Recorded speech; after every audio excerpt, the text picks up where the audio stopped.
Welcome back. Is everyone ready for some more Houdini action? Yes. Okay. Mark Spevick, Houdini. Hi, good afternoon, people.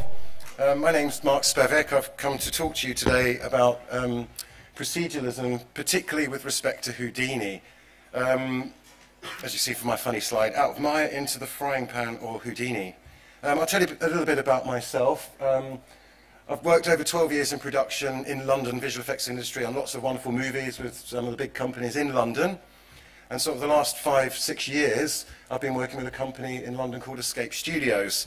They like to think they're Europe's premier visual effects academy with over 13 years of experience creating world-class studio-ready talent. That's from their webline. But no, seriously, we do work very, very closely with industry and produce some very interesting stuff. I'll just show you some of the work that our students have produced on the course, just because it's nice to see a bit of eye candy.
So there you go, that's some of the work that our students have produced on the course. It's a 12-week course and an 18-week course where we teach Houdini. Most of the students come with nothing, they get to produce work like that at the end of it. We use Houdini on some of the shots, and particularly our course is not a science-based course, it's an arts-based course. So people come with no coding, no programming, which is quite different to a lot of university courses which tend to be much more scientifically based. Another thing actually is I'm also a board member of the Visual Effects Society, which is a global honorary society dedicated to furthering visual effects industry. Our particular chapter is based in London. There isn't really other VSs around Europe, but we're quite happy to have members from Europe that want to know more about the visual effects industry. Interestingly, we're not just about visual effects, it's also about games and computer graphics too. So if anybody wants to know more about joining the Visual Effects Society or about that kind of membership, just give me a shout later on, really. Let's get on about the more interesting thing and talk about procedural software, particularly Houdini. There is a bunch of procedural software out there these days, things like Nuke, Substance Designer, World Creator, Houdini itself. But proceduralism, or the idea of proceduralism in software, goes back. I've been using procedural software since the 90s. The first sort of compositing software in film, decent compositing software, was procedural. It's called Chalice. That was actually bought and got rid of by Apple in 2002. So it was a long time ago. It just shows you how long this stuff's been using. And Prisms was what Houdini was before it became Houdini. And that's 25 years old. And I don't know if probably not any of you even remember, in the 90s there used to be a great thing called Demo Scene, which was a great thing of proceduralism as well. They still go, actually. Here's Demo Scene. These guys write procedural stuff with about, this is done all with 4 kilobytes of code. All right, it's about 3 minutes. I won't play all 3 minutes of it. But this is their challenge. How much can you generate with such little code? But everything's generated procedurally. And there's this magic word, procedurally, procedure. You can look up Demo Scene another time. So the problem is when people come to Houdini or start thinking procedurally, if you like, from traditional 3D softwares, is they find it very difficult. Houdini's always been perceived to have a very steep learning curve, and that was me trying to learn Houdini. trying to get up the learning curve. It's very, very difficult. The reason it was difficult is because it's a very, very different way of working between the traditional sort of 3D softwares. And for an artist, that was quite a hard thing. You had to actually think differently, be different from the crowd. Don't you like my slides? No one's laughing. I don't know, I'm only kidding, it's fine. So yeah, you have to think differently, and for an artist, that's quite a challenge. You know, you have to move from an artist to think the way a coder or a programmer would, which is not a great thing. From experience of having taught Houdini, I found people that coded got into Houdini a lot easier than artists. Artists were like, what's going on? Scratching their heads, really quite confused by the whole thing. It is painful, but normally by the end of a few weeks and understanding the paradigm of Houdini, everything just falls into place. And this is something I've discussed quite heavily with SideFX. As Escape Studios and professionally, we've been involved with SideFX for many, many years. And the big thing is how to get over this change in thinking, change in culture for the artist. One of the big things is understanding what proceduralism actually is. I mean, everyone talks about proceduralism, this is procedural and all that kind of thing. But just how different is it from something like Maya? What's the difference in working? Proceduralism can easily be thought of as a series of well-structured procedures consisting of statements, functions, and commands to complete a computational task. Simply put, it's just a few simple steps that you do sequentially. So you do something first, then something else, and then something after that. You follow a procedure. All right? You're not actually doing anything. That's the important thing. So comparing it to traditional 3D software, particularly Maya, is the big take-home is working procedurally is non-destructive. It's non-destructive because you don't actually do anything until you run the procedure. The best way to think about it is traditional 3D software is you're crafting, you're sculpting like clay. You do something, you craft it, you move it out, and when you're finished, you have a beautiful thing. Someone wants you to make another one, you have to start again. Or if they make a change, you have to modify it, which is fine. You're crafting a wonderful thing, and most 3D softwares, that's what you do. But with proceduralism, it's not like that. You basically describe the process of what you're going to do. It's like an instruction manual or a machine. So at any point, you describe your process, and then when you want your product, you press the magic button, the process runs, you get your product. If you want another one, you press the button again. Out pops another one really quickly. And that's the difference between Maya. With Maya, you have to go back and sculpt and craft everything again, right? So this is an easy way, I think, to understand what proceduralism actually is. So Houdini and procedural software, they just allow you to describe that procedure. Since we're not actually doing anything, we're not storing data within the scene files. We are just describing what we're going to do. So the advantage is Houdini scene files are very, very small because they're just text descriptions of a process that's going to happen at some point.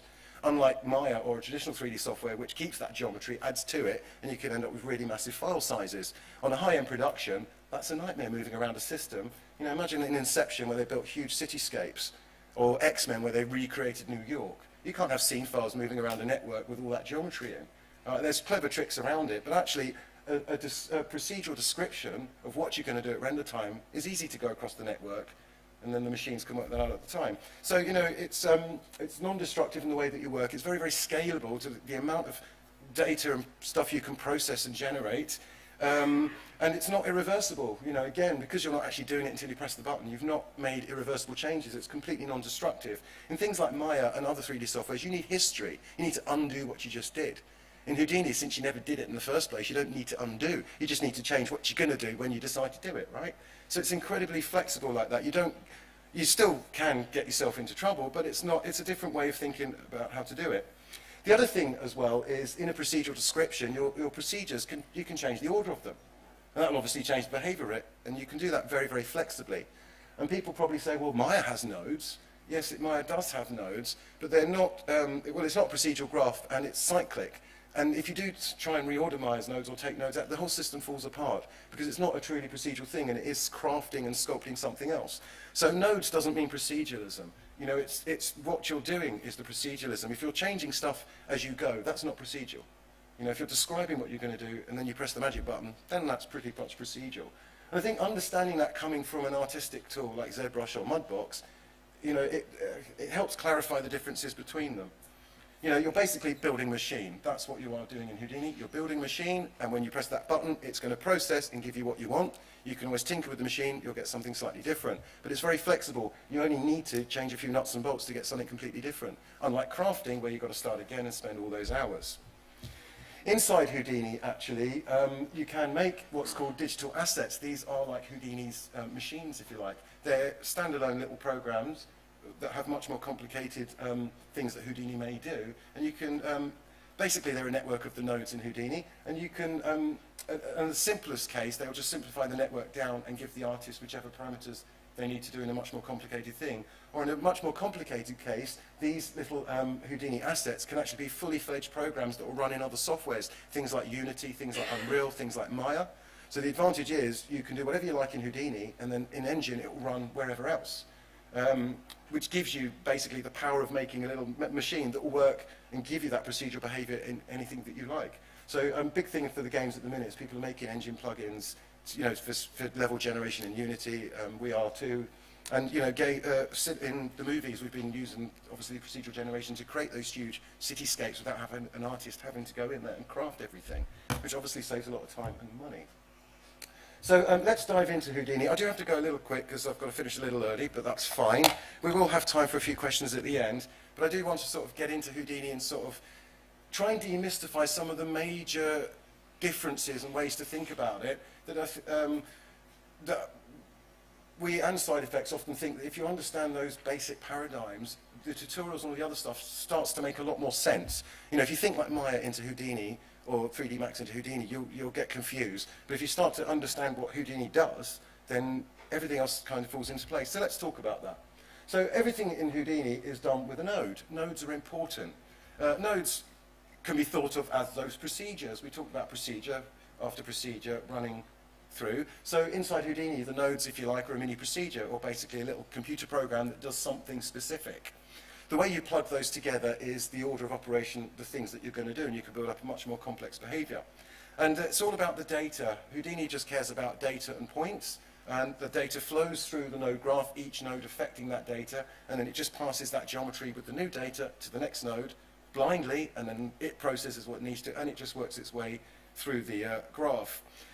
Basically, every node is completely unaware of any other node in the system unless there's a dependency on it. So sometimes you'll link some nodes to other parts or create those loops in your network, and if that's the case, then it will interrogate other parts of the network. Otherwise, they're completely standalone. You know, they work on the attributes themselves, they have their own variables, they are completely self-contained mini little programs unless they have a dependency. And again, no data stored in them. You know, it's only processed, and the only time data comes through there is when the graph's evaluated. And interestingly, in Houdini, they call it cooking. So we cook the node graphs, and they actually cache them as they go for speed. So if when you re-evaluate, everything goes a lot quicker. If you make changes, it's marked dirty, and then it recaches that one. So yeah, one more thing. So there's a nice bit of Bugs Bunny cooking. So nodes are cooked individually. The order of cooking of the nodes is specifically how the network is laid out as well. And that's another thing people never ever get from Houdini. So I'll just illustrate that in a minute. So I'll just pop into Houdini. This is Houdini, as I'm sure you've seen already. The interface is just like any other 3D software. It is just a 3D software. So it does modeling, texturing, lighting, rendering, character animation. It also does awfully good effects. This is where it kind of sat itself into production as a TD tool, although it does do an awful lot more than that. And they're trying to push it out into being more of a general case tool, particularly with the games adopting it for the engine stuff. So they're really addressing it in that respect. So you can do everything you like. What I'm going to do is just a simple setup. You make nodes. In Houdini, you can use the shelf tool here. The shelf tool starts you off with a network. For example, it was really funny actually. Before Houdini version 9, there was no shelf tool. And it was really entertaining watching some very seasoned 3D professionals open up Houdini for the first time. They'd open it up and they'd go, where's the primitive sphere button? I can't make a sphere. There's no menu to make a sphere. And then they'd shut it down. Couldn't make a sphere, they'd shut it down. If they worked out how to make a sphere, they realized it was like 10 mouse clicks. And they were like, 10 mouse clicks to make a ball? I'll go back to Maya. With one click, I'll make a ball. And that was it, they gave up. And then this was always the starting point. Because you need to make quite a bit of a network to actually start off. So they came up with the idea of the shelf to create networks for people to get started. All right, so the shelf is a good starting point to let you know. So if you click on the box tool, for example, you will get a box, which is nice, just like Maya or Softimage or 3D Max. Did I say Softimage? That's dead now, isn't it? So yeah, get primitive sphere, that was from Soft 3.8, but anyway.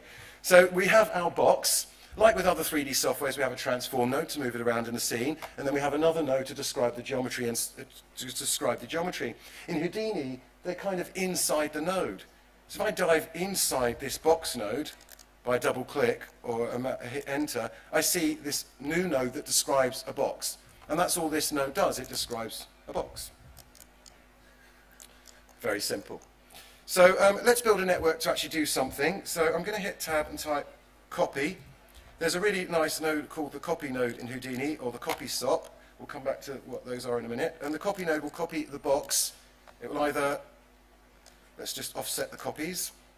It will give me 3 or 5 copies that are offset by a particular translation detail here.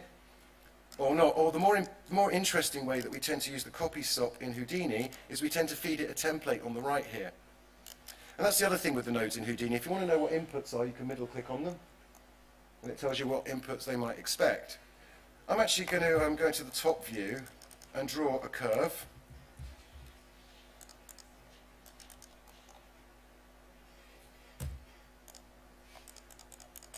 So draw a nice little curve. There we go, and I'll just change that into a NURBS. Now, there you go, it eventually did it.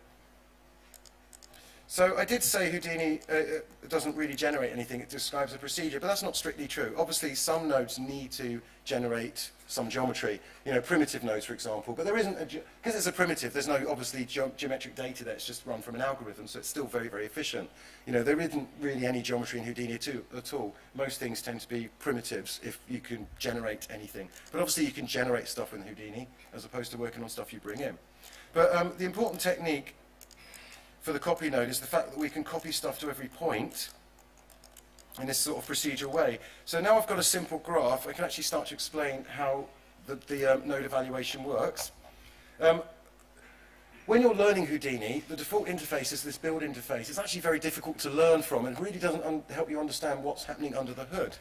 So the best interface to use, actually, if you go to the Windows desktop, is to change to the technical desktop. The technical desktop gives you a slightly different layout. Again, we have our node view here and our parameter pane, but we see this tree view. The tree view here is a very, very interesting view in Houdini. It lets you know the structure of the scene. I'll come back to that in a moment. Let's talk about how Houdini actually processes or draws this geometry. Let's go back to slides, yep. So the way Houdini works out to evaluate these nodes, and I'll keep it simple with 3 nodes, is it first of all looks for this blue eye. The blue eye tells us which node in the network is the one that you're processing, you want to see the result of. If I turn this one on, I'm only going to see the result of that node and anything above. All right, since there's nothing above, I just see the box. Same with the curve, but if I click on this bottom one, it evaluates everything above, which is the whole network. The way Houdini evaluates networks is always goes from left to right. You'll see that this branch is not dotted, it's solid. That means that's where the data's going. Anything that's dotted is just a reference. Okay, so it's referring to the points for their positions, but it's actually copying the box to those positions, which is why they appear to be copied along the curve, right? Yeah, so if we middle click on a node, we get various statistics, and we can see that this bottom node actually cooked 96 times to do that. It cooks more times than you think. There's a lot of other things that happen during the cooking, but essentially what it does, it looks at the blue eye, and then it goes up the branch, all right? Now when it comes to 2 branches like this, it needs to decide where to go. Houdini will always go to the left first. So it goes up the left-hand branch, and that's what it evaluates first here, the box. So it finds a box, it evaluates one box. It then comes down the branch to this node, but since it's branched off upstream again, it then has to go up the next branch upstream and evaluate that. And it will keep going up to the left, and then down to the next branch, and then left, and like that in that process. So now it's come down here, it's realised there's a template, so it goes up here on the first cook, and it sees this curve. But the default behaviour of the copy is to use the points. It will take the first point, grab its position, and it plots the first box. And then it comes down here, and then realising there's obviously more than one point, so it comes back up and just keeps evaluating it till it's run through that list of points, and you get a box on every vertex, essentially. So it's this left to right behavior in the node evaluation that's important. Now, a lot of interesting production bugs and problems have been fixed just by rewiring the nodes or putting them in a slightly different order. You get the same result, but the evaluation order is important. Sometimes it can give you a very different result, other times it won't, but it can speed it up or slow it down or fix a crash or even cause a crash. This is the problem with procedures, and as I think was mentioned before, you're creating conditions to create stuff, so you can't always consider every condition. So sometimes they rear their ugly heads just when you don't expect them to, which can be fun and also scary. So remember, left to right is important. The only time it breaks that rule is if there's a dependency. As soon as it finds that dependency, it will jump to the new part of the branch and then carry on going up left to right with that same behavior. Always left to right. What we are actually processing is we're processing geometric data, and particularly attributes. It's the attributes that we're interested in. At the smallest thing, you've got a point, and the only attribute you need on a point is its position. Once you've got the position attribute, you know where that point is. And that's the simplest thing you can have in 3D. Anything else is just an extension of that. Put a few points in there, define some vertices, you add some normals, you've got a polygon, right? And you just keep adding more attributes, essentially, to that data. You know, you can tell that point it's linked to these 3 other points, and then you'll draw your polygon, etc., etc. So basically, all Houdini's doing is playing with attributes on points. That's the data that's getting fed down these chains, and that's the data that's being changed by each node.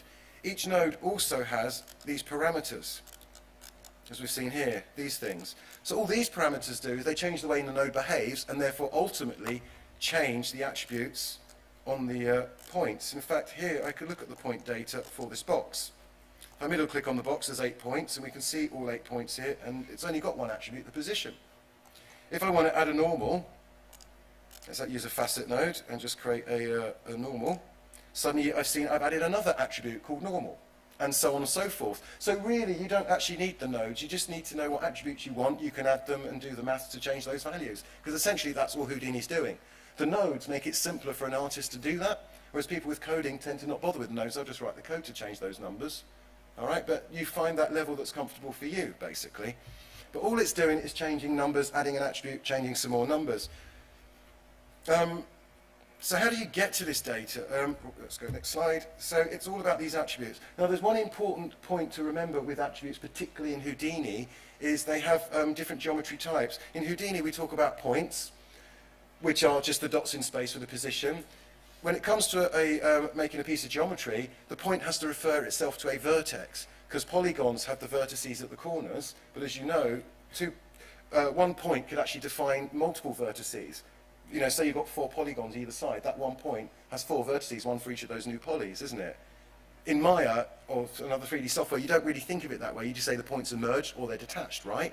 But in Houdini, when they're detached, they're vertices, and when they're merged, they're points. Although that's not true, Houdini sees it as vertices or points all the time. It's up to you which definition you want to deal with, right? But the important thing is that all that geometry is there the whole time, and you can put attributes on those specific geometry types. For example, vertex shading would be useful as a vertex attribute, not really as a point attribute, because a point attribute doesn't know about the neighbouring vertices, whereas a vertex does, and therefore can interpolate the shading across faces. So there's a specific reason, once you get very technical into Houdini, why you would have different attributes on different types of geometry. But for entry level, you don't need to worry about it too much, just as long as you've got the same type. The other thing, obviously, is we call those classes, actually, attribute classes. It's also got attribute data types. Obviously, you can have integers, floats, because it is just raw data, or in other softwares, we'll call them variables, I suppose, or Maya calls them attributes, kind of, as well. So accessing this data, how do we get to this data? The power of Houdini is the way that you can wire it up and pull in data from all parts of it and move it around. Basically, Houdini is just one big file system. This is why I like this tree view. This tree view shows you it is a file system. Look, we have root, just like Linux or Windows or whatever. And then we have this context called OBJ, or our box object, or even the box. So if you look up here, you'll see it says OBJ box object 1, like a path, right? And this comes in useful when you want to pull data from in and out other networks in Houdini. We write an expression called a channel expression, and it pulls channel data from one channel to another, and it uses just the path. And it just shows you that all the data in Houdini can be accessed with a path. I'll just do that quickly. Another thing about building these little machines, obviously, is you want to automate a lot of behavior. You want to build a lot of behavior into your procedural system so that when your artists go in there and change stuff, they just change the bits they need to change. You know, for example, I'm making this into a domino system. All right, I don't want my artist to have to put the geometry on the floor. I want them just to put the geometry wherever. My system will put it on the floor for them, that kind of thing. And you can build a lot of stuff into those engines. What I was planning to do was build a very simple domino system and then turn that into an asset for you, but I'll go a little quicker. So let's look at the box for a minute. I want this box to sit on the grid. I can easily tell, this is the size of the box. We can scale the box up and down here. But what I'm going to do, and I can see I can offset the center from the plane here. Now, it doesn't take much imagination to realize that the center, bless you, needs to be offset half the height, and that will put it on the floor, right? But the problem is, if the artist changed the height, I then need to change the center again. But I can easily build a relationship between these two, as you would in any other software. Write an expression, a script, make a link, whatever. Houdini is no different. All that's different is it's a procedure and doesn't actually do it until you press the button at the end. But the actual operation is very similar to other 3D softwares. In fact, a lot of people have learnt Houdini and gone back to Maya and 3D Max, thinking of whole different ways of using mouse scripting and programming a lot of this behavior actually into Maya, which is quite interesting. You know, there's a lot you can learn from the way you work in Houdini and apply that to lots of other ways of working generally. So, you know, it's a nice way of thinking procedurally. Coders will tell you all the time, thinking little blocks, whereas artists don't. So there you go. So what I want to do is build this relationship to make sure that center is always half the Y size. Now, if I hold my cursor over size here, I can actually see it's got a parameter called size X, size Y, size Z. So I said Houdini is, you can think of it as a file system. Well, you can think of these nodes as folders, and then the data that you want on the nodes is the content of the folder. So you can just ask for it by name. So basically, this size Y parameter is inside a folder called box1, inside another folder called boxobject1, yeah, inside a folder called obj under root. And it's as simple as that. That's the path. And if you're not sure, you can look at the left here. And in fact, just like all good Linux, Houdini will auto-complete as well, so you don't even have to type it. So the channel expression is simple in Houdini. It's just ch for channel. And then you give it a path.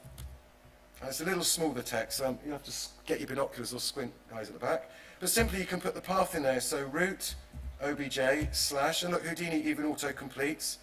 So it finds that under the path. And there's my geometry, box 1. And then after that, box 1, let's choose box 1. It now shows me all the parameters on that node, because they're all part of it. And down here, I should be able to find size.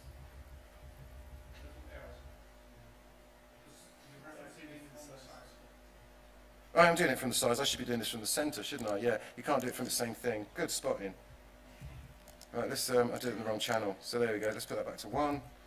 Let's put this one to there. There we go. So it's even clever. It won't show you the parameter. Oh, right. Let's get that autocomplete to work. Gosh. Sensitive buttons on the mouse. There we go. So box 1. There we go. So we'll see the parameters there. So there's size Y. We can hit that. We can close the parenthesis. And it reads the data in. Another nice thing about Houdini is once you've got your expression in there, you can see what it evaluates to by clicking on the word, and it will just show you the number. So we don't have to worry with print statements. You can always check your number. And you can do maths with them, so I can just multiply this by a half, and now it sits on the grid. So that whenever I change the size now, he'll always stay on the floor. Let's just make that a little bit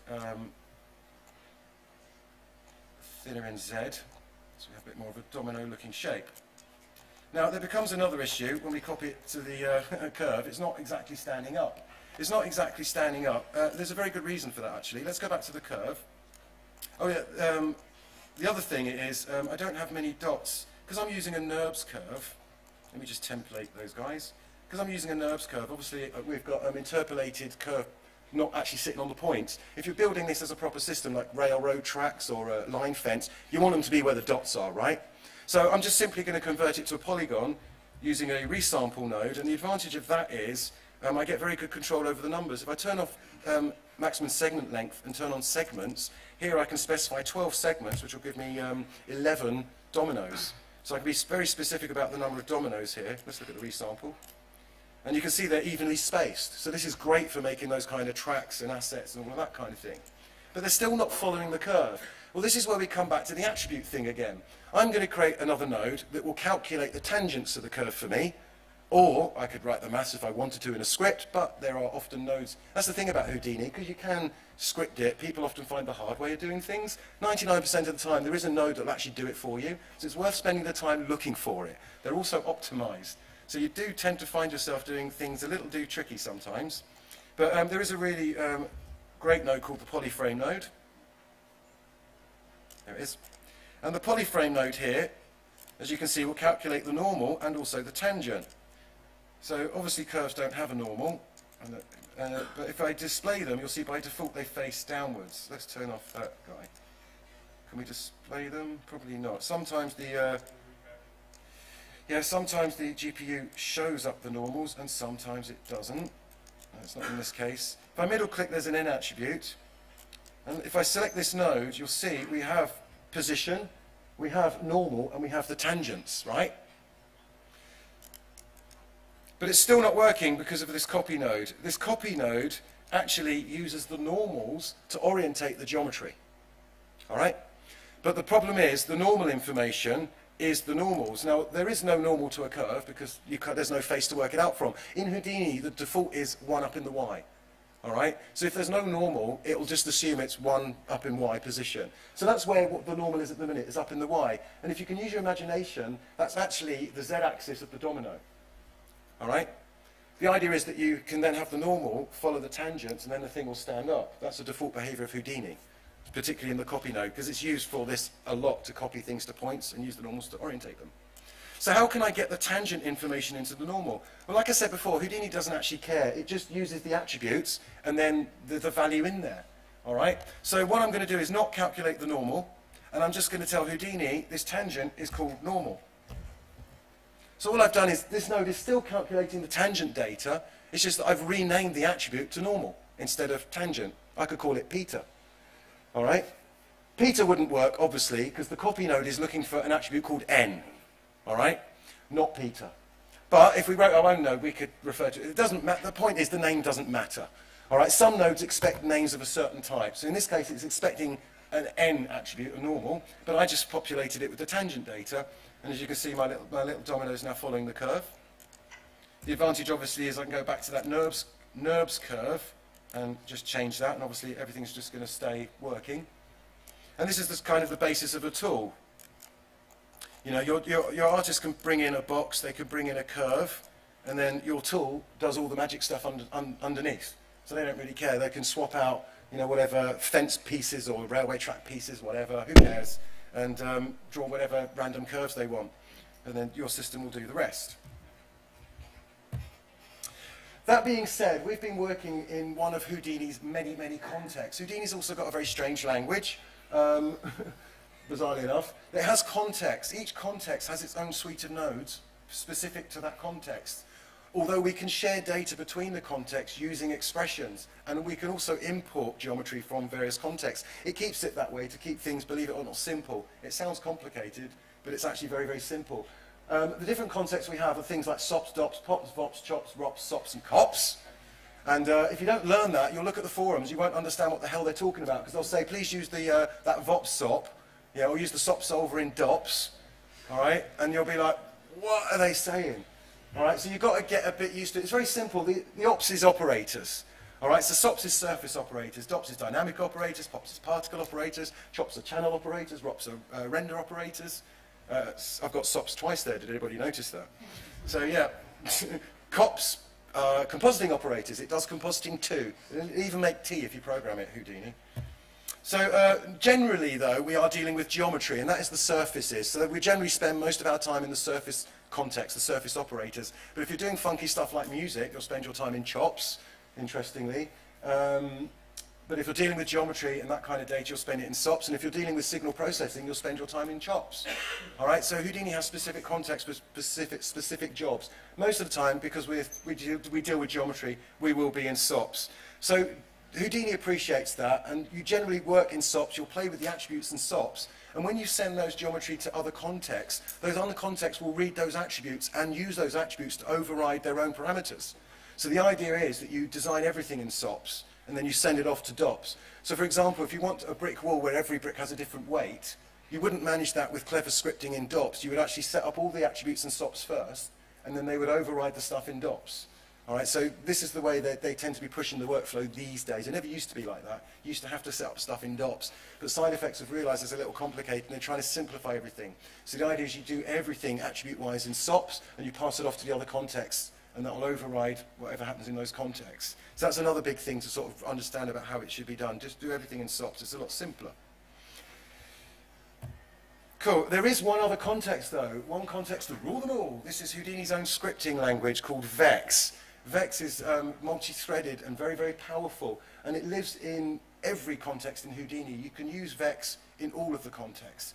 And its simplest, you write little bits of code, or you can write little bits of programming, or you can write full-on scripts and programs with it.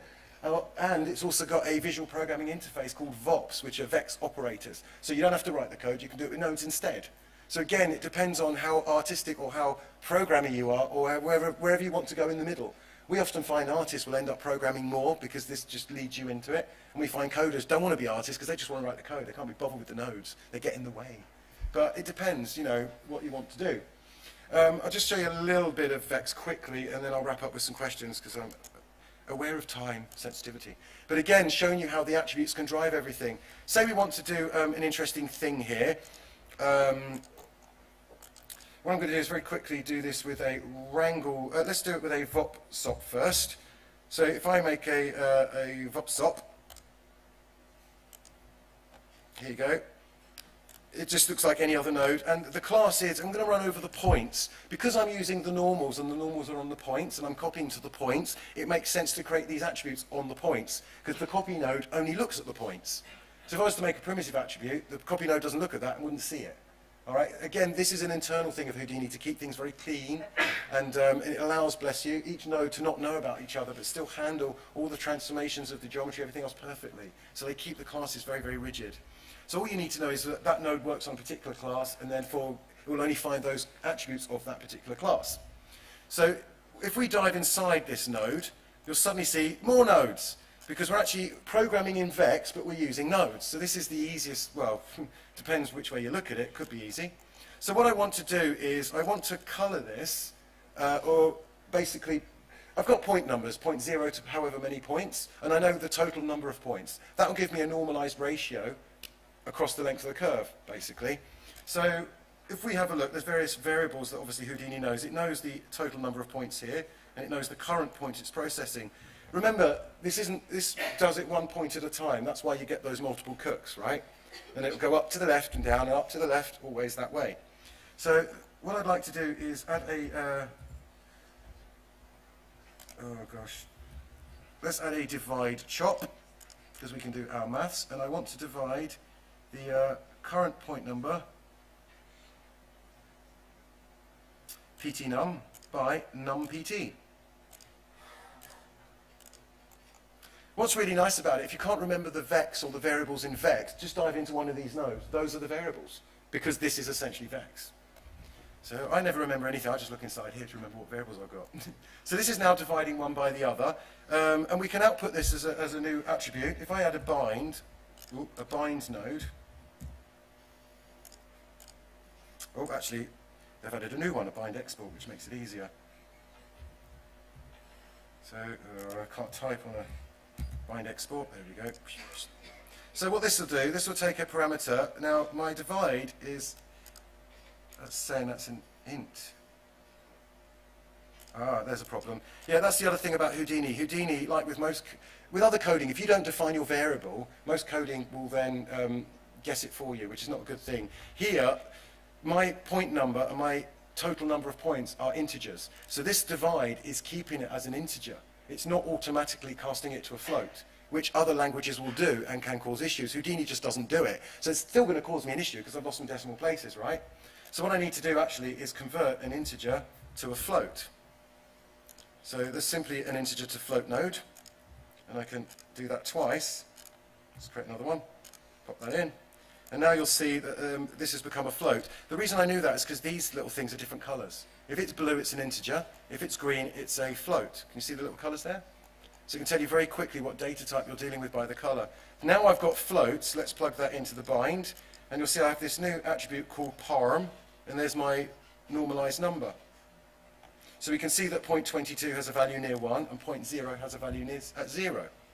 I can rename this from parm and call this, I'm actually going to call this height, because I'm going to get this to affect the height. So as they go along the curve, each one will get slightly taller. And then I can add a multiplier to vary that afterwards. So here I'm just calling it attribute called height. And in fact, let's be funny, let's call it Bob, just to prove to you that the names don't matter. They only matter if there's a Houdini node looking for that particular attribute. But most of the time they're not. Most of the time you're writing things to look for other attributes, so you can use any name you like. So I'll call it Bob height, just so we're not getting too confused. Another thing we often do in Houdini actually is use color to visualize a lot. So what you'll tend to see a lot of production techniques is they'll turn everything into color first so you can visualize it. All right, and then they will convert that, just rename that attribute basically. So I'm also just going to plug this straight into CD, which is the color. And if I turn on this node, you'll see that the curve now is colored from 0 to 1, and we get that black to white along the curve there. So it's also coming in color, so I can see whether I've got that gradient correct. Now on the copy node, I need to tell it to use that attribute to pass up the other side. Can you imagine it tries to use all the attributes on a complicated geometry every time it cooks? It would take forever. So it's turned off by default. But what we can do is actually, in stamp, turn on this property called stamping. And then all I have to do is give it the same name as my bind export here. So this is my new attribute, Bob height. I always copy and paste because I typo like crazy. And then I just can put the name here. And now this attribute per point can be accessed by the copy node. So what I'm going to do is let's add a transform node. This transform node in the scale can affect the height of these guys. And what I'm going to do is I'm going to create another expression, a stamp expression, which will read. So notice how I've used $1, which means come out of this folder, the transform node, into this network inside box object 1, and there you will find the copy node. So it really is local paths, isn't it? You can use local paths or full paths. Full paths is not good because you may change upper level nodes. So always you should use relative paths in Houdini. So I've used the relative path there, $, come up and I see the copy node. There we go. And then I need to tell it which parameter to look at. So that's the one I've stamped, which is this Bob height. And then you give it a default value in case it can't read it, 0 or -1. Then I know if they're all flat, it didn't work. But it did work because they're all different heights now. So what that's doing is, as we can see on this node, that the Bob height is different per point. So as the copy reads each point in, it's reading the new height node and adjusting that transform scale depending on whatever the value has to be in H. So therefore now I get a different one in each copy. So that was a VOPSOP implementation of doing this. And you can do all sorts of wonderful maths in here, whatever you like, and create attributes to do stuff. And that's basically the meat of Houdini. If there's a node that will do it, it will change the attributes for you. Or you can go something like this and just create whatever code you want to change those numbers however the hell you want. It's really, really flexible. And we didn't have to do it like that. We could also have written a snippet using wrangle nodes. So let me just bypass that and do the same thing here with the point wrangle node. So I'm going to create a new attribute, so I'm going to say float at my new Bob height. I've branched off, so it's not going to override the other value. Always, obviously, as you work down the network, you're evaluating top down. So if you set a value here, and then another node sets it again, it will override the one above. That always will happen. But here I'm saying my float at Bob height, and that will create an attribute called Bob height that will be a float. And I'm just going to say equals at pt num divided by at num pt.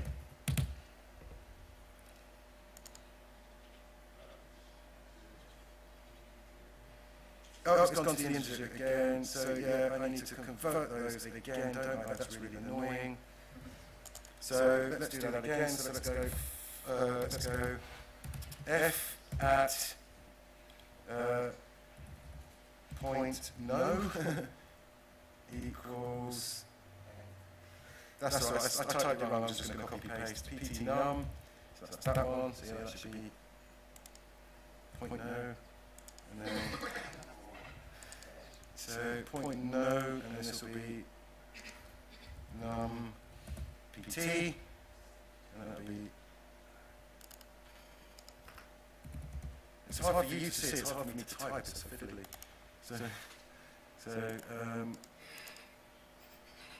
So we want PT number divided by the other one. So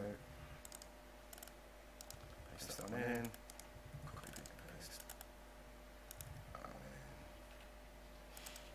F at. Bada bing. There we go. So that works. And we can also say at CD equals F at bob height. So I'm just saying now the colour is the same as bob height that I just worked out. There we go. So if I look at this rank node, it's the same colour, it's got the same effect, and that's the code equivalent of what I did with the network there. So it depends how comfortable you feel with coding to how much coding you need to do, really. You can do it through a GUI, you can do the hardcore coding.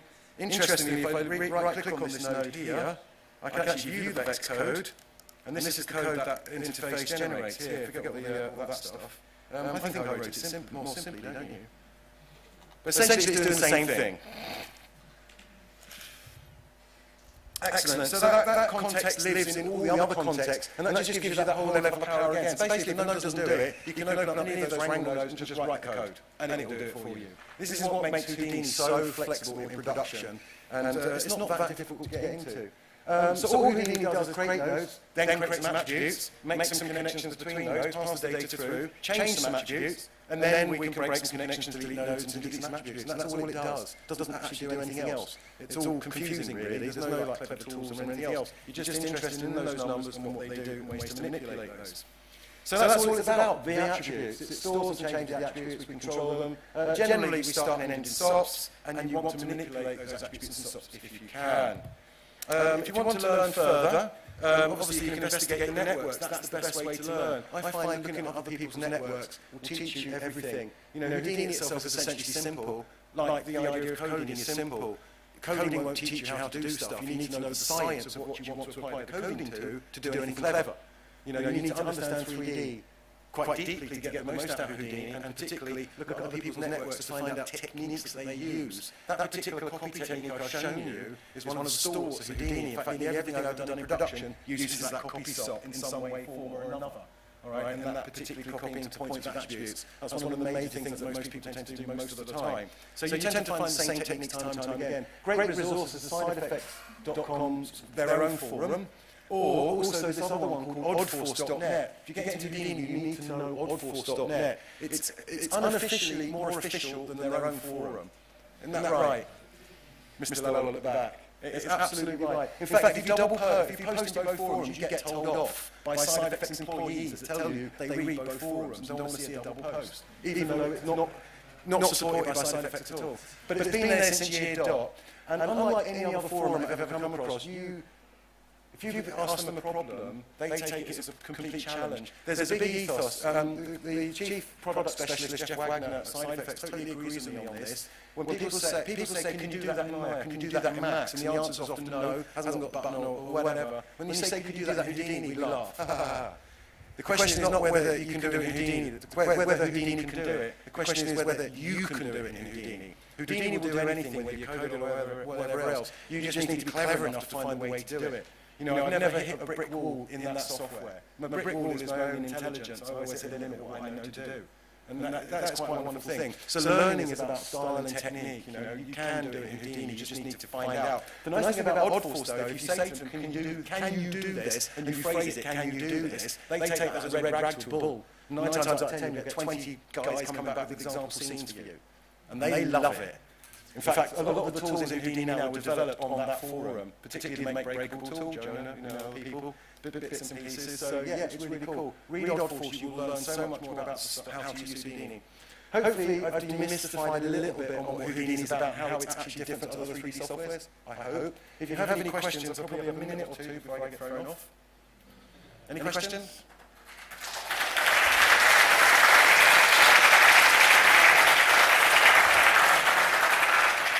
Thank you. Any questions? Go on. Yeah, I mean, you use the Houdini engine, so if you download Houdini, when you install it, it says, do you want to install the engine for Unity or Unreal? The other engines, normally the SDK traditionally has been available on GitHub, so they're quite happy for you to download that and make your own implementation, your own games engine. They give away the code for that for free, and they'll support you. SideFX themselves are wonderful, they'll support anything. But generally, if you want Unity or Unreal, you'll make an asset. So once you make an asset in Houdini, you don't have to do anything. You test it in Houdini and it will just work in the other softwares. Obviously, there's going to be some limits on how Unreal and Unity implement certain things, but they work very, very closely with SideFX. When an engine first came out, there was a lot you couldn't do. These days, there's very little you can't do, and that's getting better because there's a very good relationship between Unity, Unreal, and SideFX, and they're addressing a lot of those caveats. Now, particularly the games companies are adopting it more. It's highlighting more of the deficiencies of where they need to work together, and they are. The idea is that it's perfect. They want to get to the point that once you make it in Houdini, it will work without problem anywhere else. So you can do everything. That includes all the dynamics and the fire and smoke, everything. All right? There is room. No, I'm not talking about rumors. Not allowed to. Anyway, go on. Next question. Yep, go on.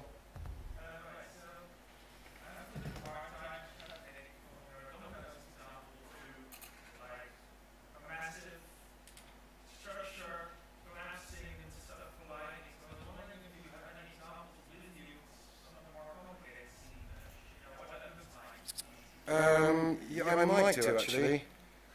Not on this laptop, it's not my laptop, but I might have a more complicated thing that I've done earlier. If not, I could create one pretty quickly. What's my memory stick come up as? Good question. So yeah, complicated networks are fun to look at, they're just fun to diagnose as well and see what goes on.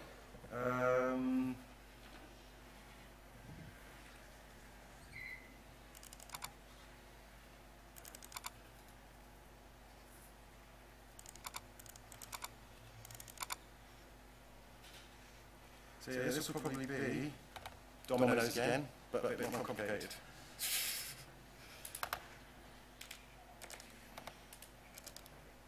Is it going to work? No, because I don't have the statue. Okay. Ah, yes I do.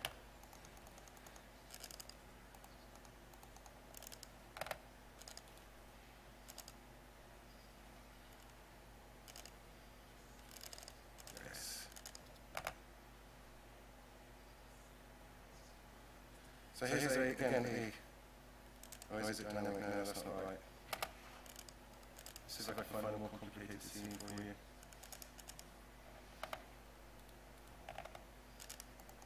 There you go, that's a little more complicated. It's not too complicated. There's a cache scene of just a ball breaking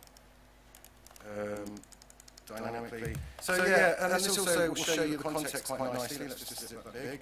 So what's happening here? This is a pre-fractured ball. So let's talk down the network, and you can see there's some branches and a little bit more complicated stuff going on rather than a simple example.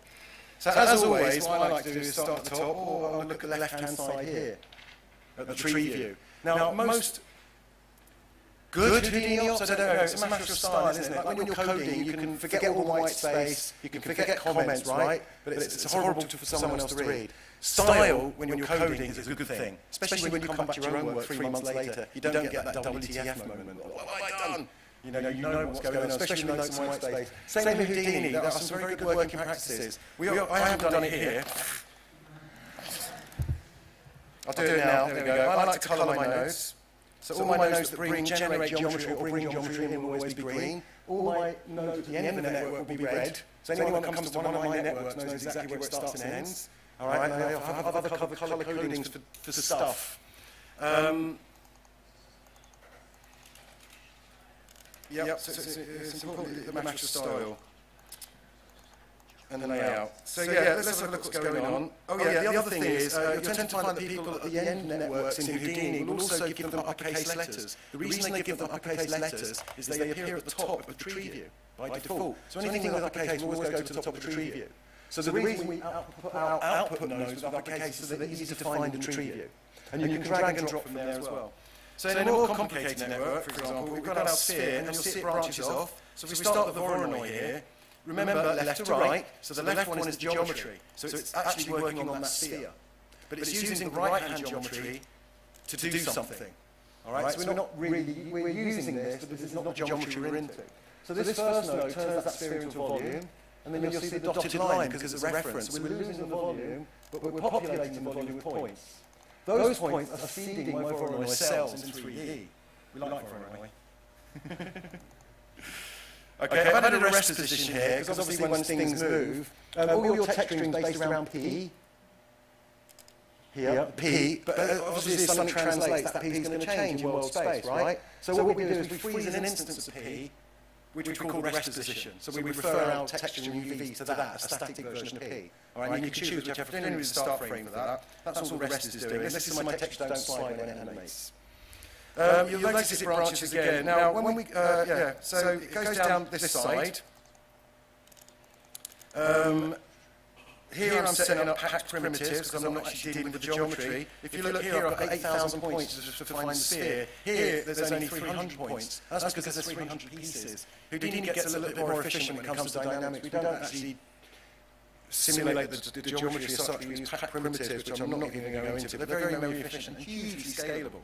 Very similar to Alembic. Well, it is Alembic, which is Houdini's own version of Alembic, because Alembic didn't do everything Houdini wanted to. That's what they tend to do. If there's a technology out there, they tend to reinvent it the way they want, and normally it's better. They're very clever. Then we've got this crazy node. This is a DOP import node. This node is sending this geometry off to another context and bringing it back at the same time. All right? And then if I go up to this node and press play, nothing happens. But if I look at this node, press play, everything happens. Because this node sends the geometry off to the dynamic context, DOPS. DOPS is simulating what happens, bringing back the information, and then it's transforming this geometry with that new simulated information, hence you see the sim, right? So we're not really sending all the geometry off DOPS, which makes DOPS that bit more efficient. Let's go to the DOP context. So if I come out of one, here is the DOP context. If I go inside, these are very different nodes. Now, DOPS is unique. DOPS, obviously, dynamics can't be procedural. The thing about proceduralism is nodes don't know about other nodes, about other data, so you can go to any point in time and evaluate that graph. So frame 50, you can just evaluate whenever you want, right? Problem with dynamics, you can't do that. Problem with dynamics, you need to know what in frame 4. And then frame 4, that will go back to frame 1, isn't it? Kind of defeats proceduralism. It's not procedural. So how does SideFX get around that? How do they do it? Well, they pause every time step and then let you do procedural things in between time steps, which is pretty funky. And we won't go into that. But this is slightly different. Again, it's left to right. But on the first frame, this node graph just describes the scene description. And then like any other sim, when you hit play, it just then runs those evaluated frame by frame. So this is slightly unprocedural, but it still works left to right with the way things are structured. I can prove that actually. If you look around plane 1 here, this is because we're starting at this node, we go up, we go to the left, up to this node, up to the left, we start here, right? If we look at round plane 1, you'll see its object ID is actually 0 because it's the first object created. And if we come down to this branch, we have to go up this one first before we go any lower, so this must be the second object created, so that's the sphere. If I look at the sphere object, its ID is 1. So you can see the order they were created in, again, by the way the network is. We're adding constraints here to glue it together, so that isn't really described there. So then that's bringing back that simulated geometry. Now we've got that in, we can carry on doing soft stuff. So look, I can add some textures to it. Not entirely sure what I was doing here. Oh, there you go. I was just showing people that this node, when you add a texture, adds a primitive attribute, because obviously we apply shaders to primitives and to interpret across their surface. So here we're applying a path per shader to the material. So again, even to shade geometry in Houdini, you're just attaching a path to a fragment and it's picking that up. So every primitive face has its own unique part of the geometry, and that's what we're rendering. This node creates those paths, or this node, you can just write the code and create paths yourself. Really doesn't matter, but like everything in the node will do it for you. But that's the thing in Houdini. It doesn't matter. All it cares about is that data there. All it cares about is the data on the points, all the vertices, isn't it? And that's it. No more. One more question? No more questions. That was it. That was too long a question.